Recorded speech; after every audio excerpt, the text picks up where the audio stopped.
Mana mungkin saya bisa bersuka cita kalau saya menghadapi hal-hal yang menyakitkan, kalau saya dikhianati.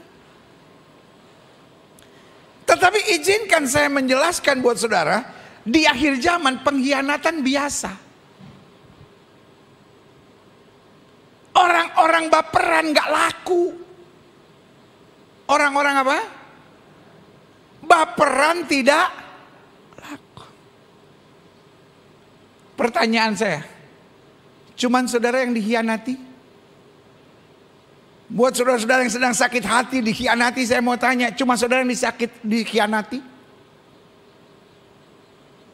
Saudara kenal SBY?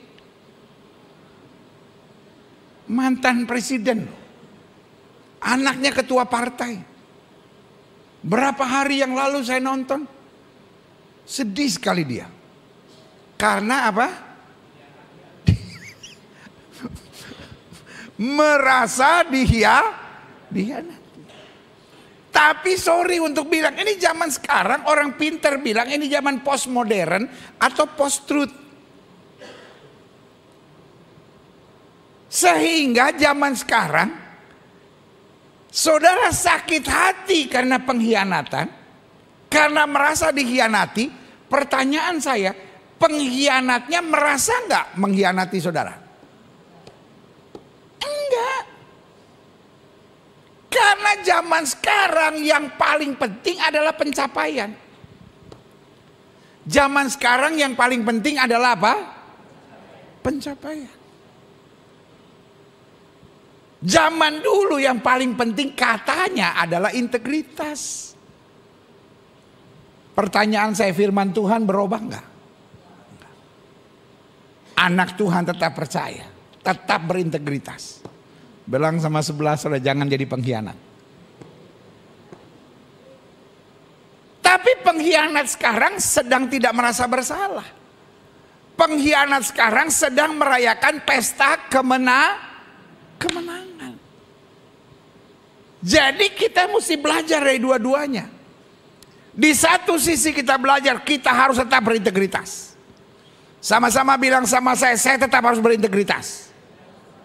Tapi yang kedua kita belajar, kita jangan baperan.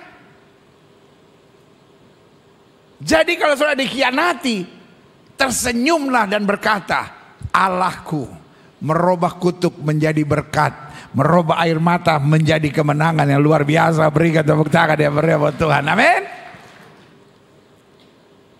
Jadi secara manusia kita nggak mungkin. Itu sebabnya kedekatan dengan Roh Kudus akan membuat kita amazed, akan membuat kita kagum. Kok bisa ya? Ada kekuatan besar yang bernama sukacita yang tetap mengalir.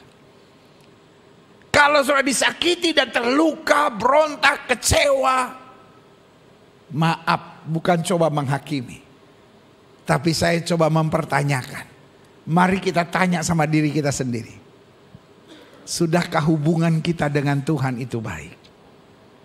Karena kalau hubungan kita dengan Roh Kudus itu dekat, maka waktu daging mati, switch off, maka automatically roh kita switch on.